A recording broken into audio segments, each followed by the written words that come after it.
Que Dios te bendiga, mi amado hermano y hermana en el Señor. Qué alegría en esta mañana el poder llegar hasta tu hogar a través de este medio, siempre con la intención de que podamos unirnos en un tiempo devocional, donde podamos acercarnos a la palabra bendita del Señor con corazones dispuestos, abiertos de par en par, sabiendo que el resultado de acercarnos en esta actitud es que tú y yo somos capaces de escuchar la voz del buen pastor hablando a nuestras vidas y nuestros corazones y trayendo dirección de una manera particular. Siendo hoy lunes 13 de julio, estamos iniciando una nueva semana. Yo quiero recordarte una vez más que este es el día que hizo el Señor para que tú y yo nos gocemos y nos alegremos en Él.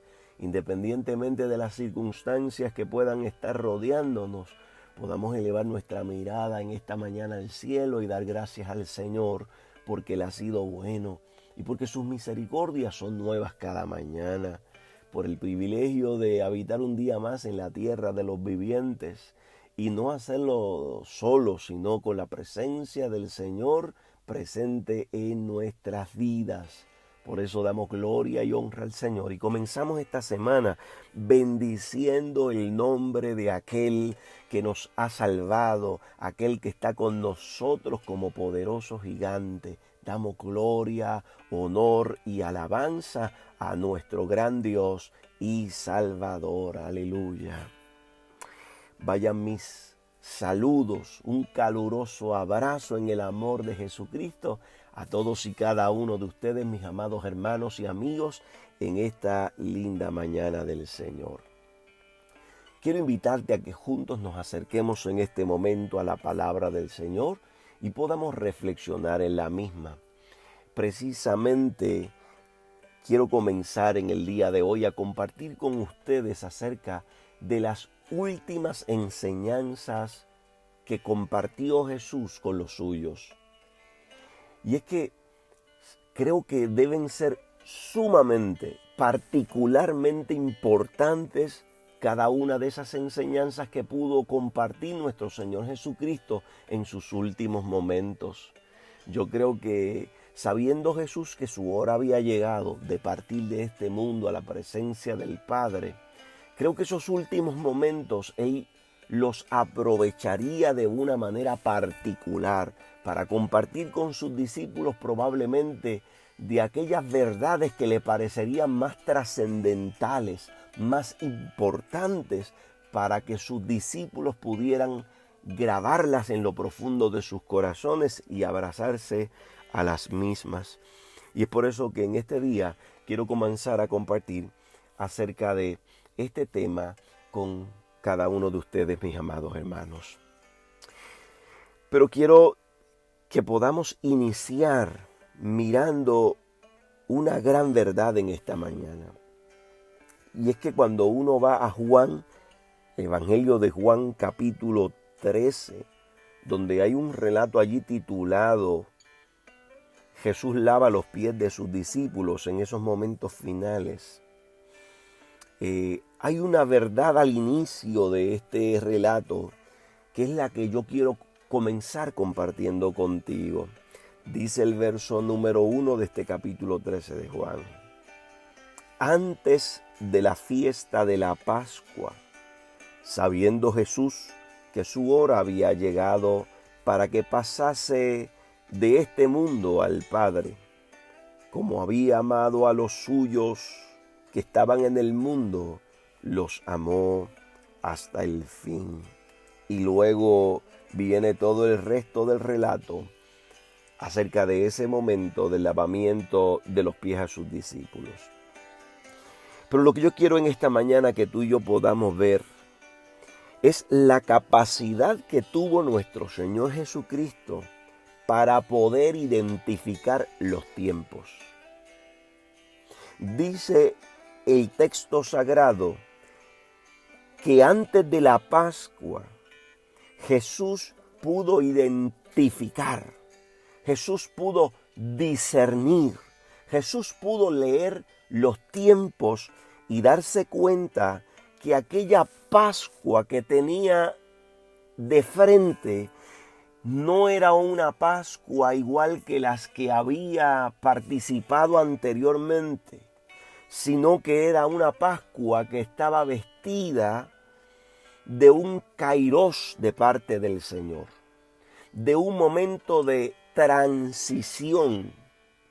Y Jesús tuvo la capacidad para poder discernir esto, que aquella Pascua era la Pascua donde a él le tocaba terminar su ministerio en esta tierra, terminar su ministerio entre aquellos 12, para partir a una nueva etapa donde ahora estaría intercediendo junto a la presencia, a la diestra del Padre, por todos y cada uno de nosotros.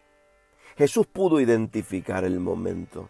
Y yo miraba esto y reflexionaba, Jesús participó de muchas Pascuas. ¿Cómo Jesús es capaz de discernir que aquella Pascua es específicamente la Pascua en que a él le toca partir? ¿Por qué no es la Pascua después de esa, la próxima Pascua? ¿O por qué no fue la anterior, sino esa? ¿Qué capacidad tuvo el Señor para poder leer los tiempos, para poder leer la agenda del Padre?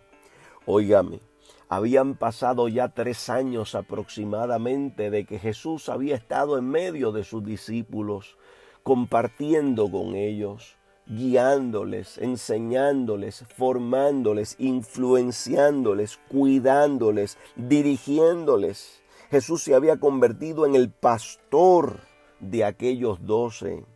Y habían pasado ese lapso de tiempo aproximadamente de 3 años. Pero Jesús había entendido que aquella experiencia de estar con aquellos 12, de compartir con ellos, era una experiencia que tenía un tiempo donde iba a terminar, porque comenzaría una nueva etapa tanto para el Señor como una nueva etapa para aquellos discípulos del Señor. Y Jesús tuvo la capacidad de poder identificar que no era la Pascua anterior ni era la Pascua posterior, sino que era específicamente aquella Pascua que él tenía por delante. Y tuvo la capacidad de darse cuenta, otra cosa, mis amados hermanos, de que en los planes de Dios siempre hay transiciones. Cuando uno mira el texto, dice que Jesús sabía que su hora había llegado para que pasase. Ese término pasase me habla a mí de transición, me habla a mí de una nueva etapa a la que el Señor está llamando a Jesús. Y es que es importante, mis amados, que podamos entender nosotros que la voluntad de Dios está compuesta en muchas ocasiones de un lugar específico donde Dios nos quiere realizando una labor específica dentro de un tiempo específico. Pero que una vez que esa labor ha sido concluida y ese tiempo ha terminado, es momento de una transición, es el momento de pasar de una etapa a una o a otra nueva etapa. Y es importante que tú y yo, al igual que Jesús, podamos discernir dónde es que termina una etapa y comienza otra etapa. Que tú y yo podamos ser capaces de allanarnos a las transiciones que Dios va presentando en nuestras vidas. Y Jesús tuvo la capacidad de entender eso.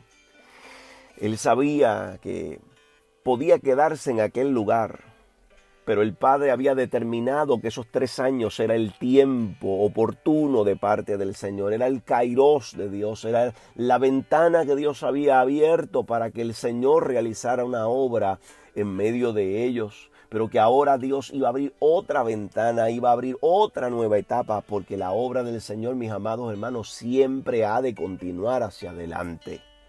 Ahora la obra iba a continuar a través de aquellos 12, a través de aquellos discípulos, porque así lo había trazado el Señor.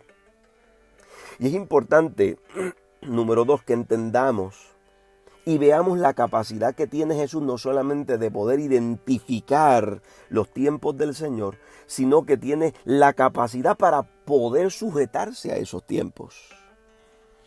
Óigame, no es lo mismo poder identificar un tiempo a yo poder sujetarme a esa voluntad del Señor en ese tiempo.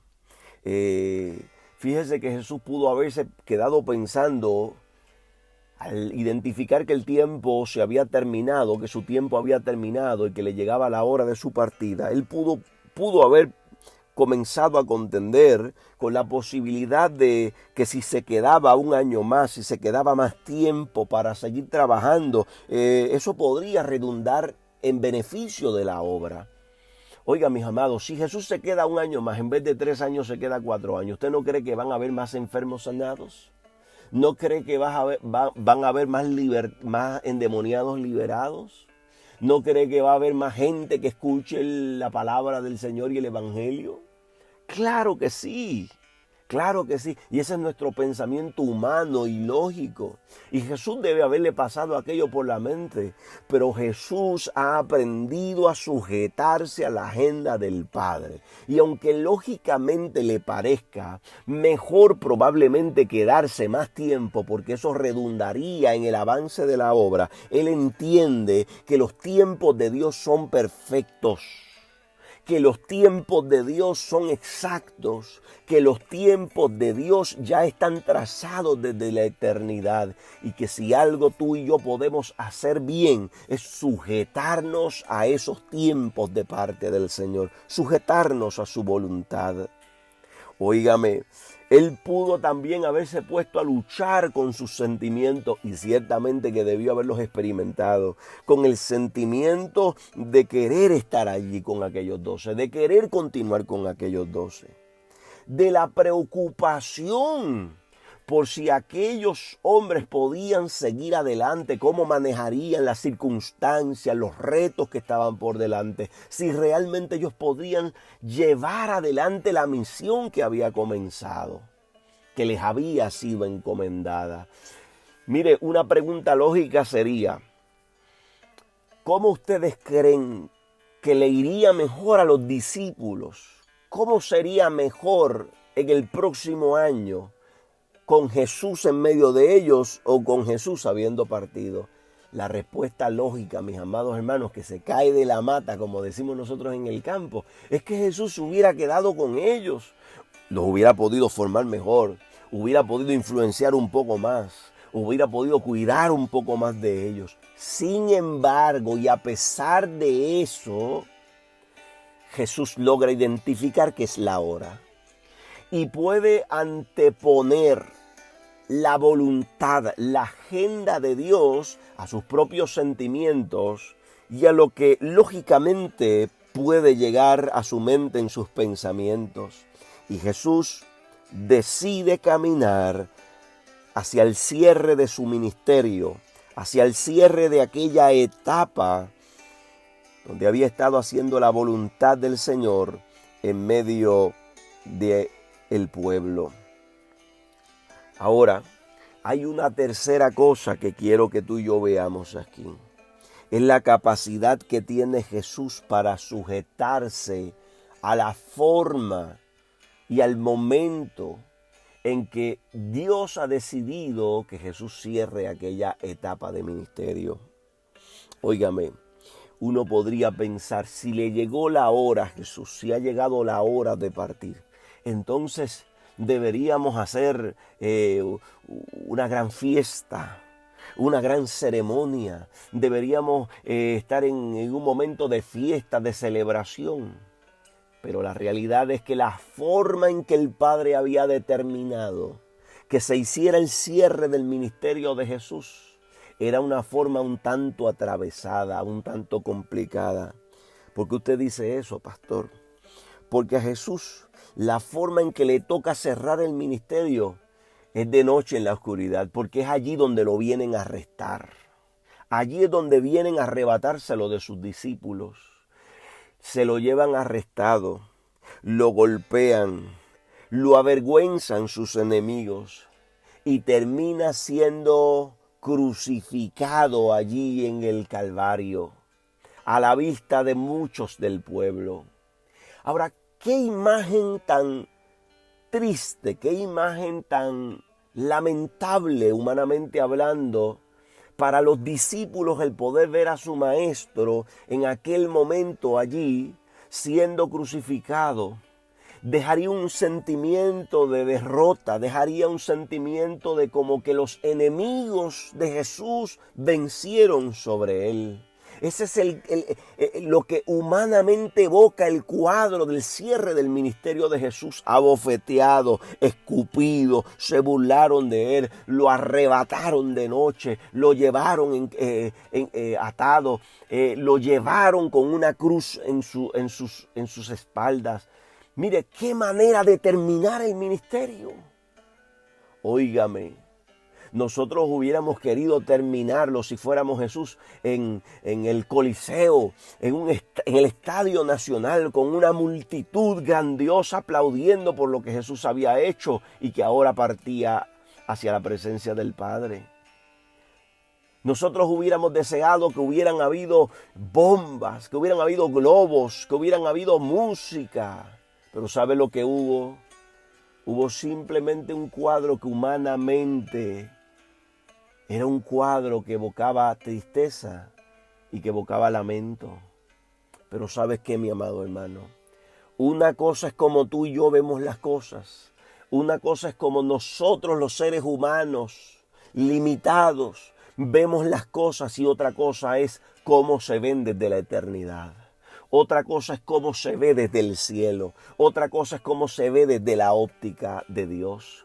Cuando miramos a la cruz del Calvario y vemos el final del ministerio de nuestro Señor Jesucristo, puede ser un cuadro y un escenario humanamente y a la lógica un cuadro triste y lamentable, pero cuando lo vemos desde la óptica de la eternidad, cuando lo vemos desde la óptica del cielo, nos damos cuenta que aquel es el cierre más grande que ha tenido ministerio sobre la faz de la tierra, el cierre que tuvo nuestro Señor Jesucristo allí en la cruz del Calvario. Aleluya, estaba abriendo las puertas para un nuevo pacto, estaba abriendo las puertas para una nueva etapa, estaba abriendo las puertas para una nueva dispensación.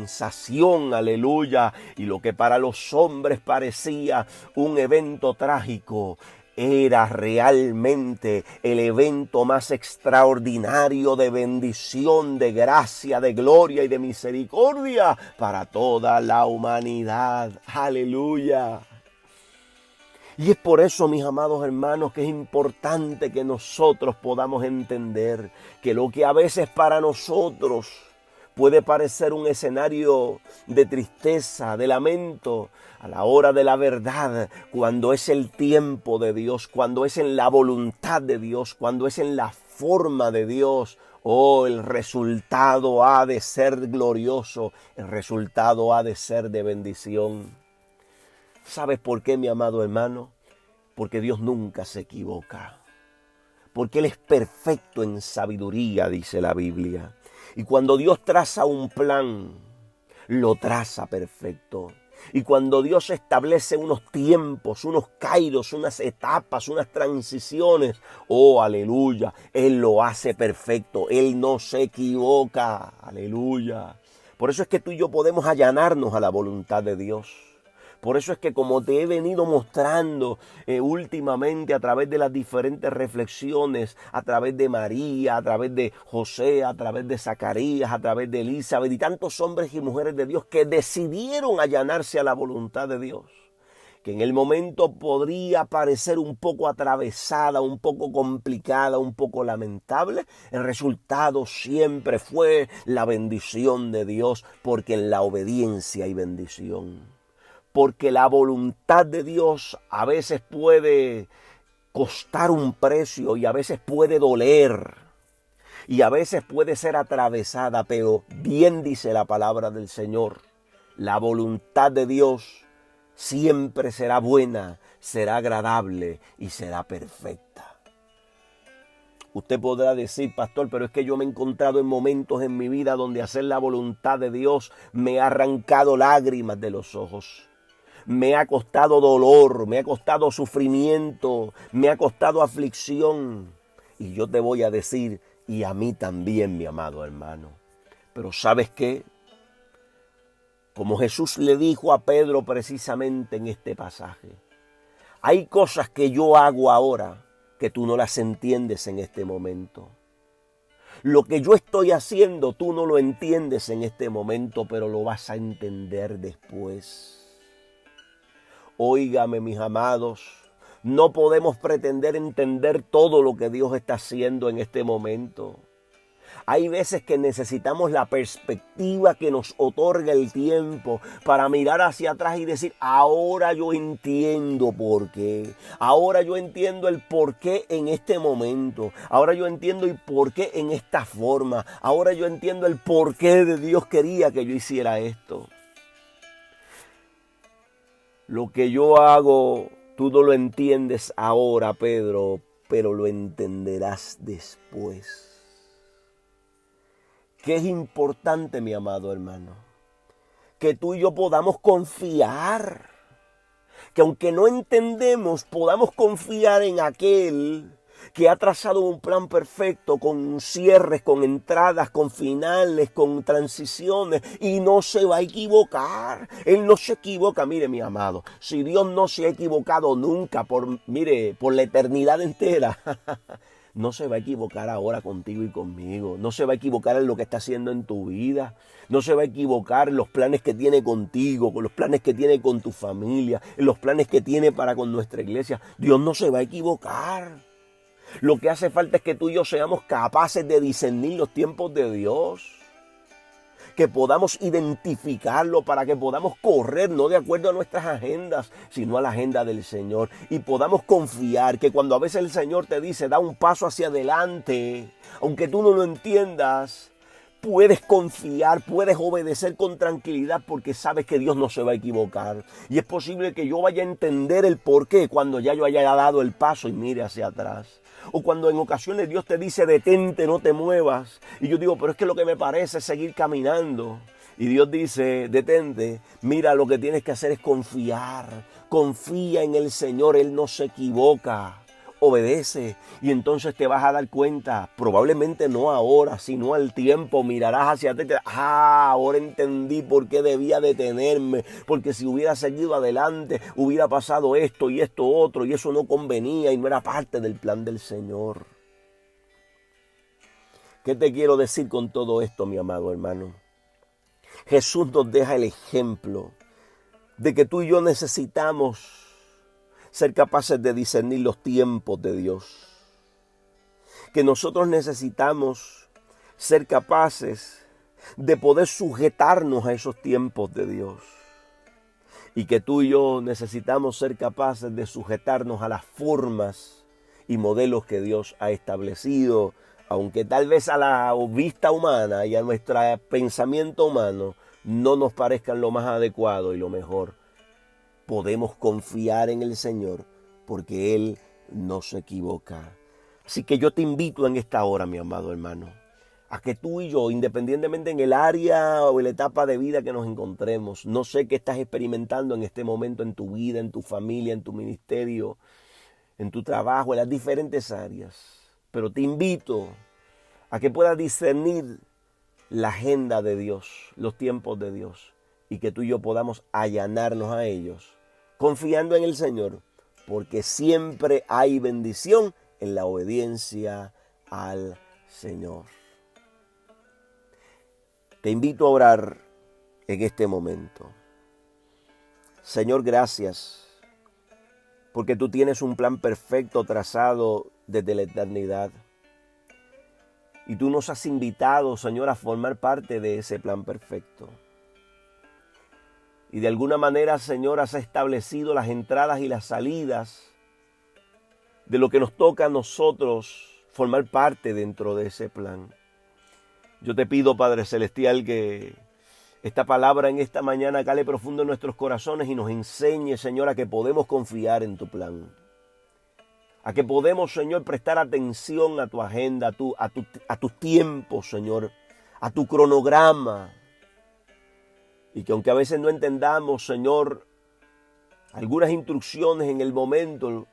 La realidad, Señor, es que podemos confiar en que siempre, siempre, siempre, Señor, serán para bendición tus instrucciones, que los tiempos tuyos no se equivocan, que las órdenes tuyas no se equivocan, que hay bendición en obedecerlas, que hay bendición en allanarse a tu voluntad, que hay bendición en allanarse a tus instrucciones, que hay bendición en allanarse, Señor, a tu cronograma, Padre Celestial. Ayuda a cada uno de mis hermanos a que así, Señor, puedan entenderlo y puedan asimilarlo, Señor, que así puedan ponerlo en práctica, Padre Celestial, para que cada uno de nosotros, Señor, podamos caminar sincronizados con tu voluntad, sincronizados con la agenda divina, Padre Celestial. Que podamos discernir los tiempos, Señor, en las diferentes áreas y aspectos de nuestra vida, para que podamos caminar conforme a tu agenda y tú seas glorificado y podamos decir con el salmista: Jehová cumplirá su propósito en mí. En Cristo Jesús te pedimos todas estas cosas, Señor, con acción de gracias en el corazón, sabiendo que tú vas a ser mucho más abundante de lo que te pedimos o entendemos. En Cristo Jesús, amén y amén. Que Dios te bendiga, mi amado hermano, y que el Señor te guarde. Que tengas una linda semana tomada de la mano del Señor. Dios te bendiga.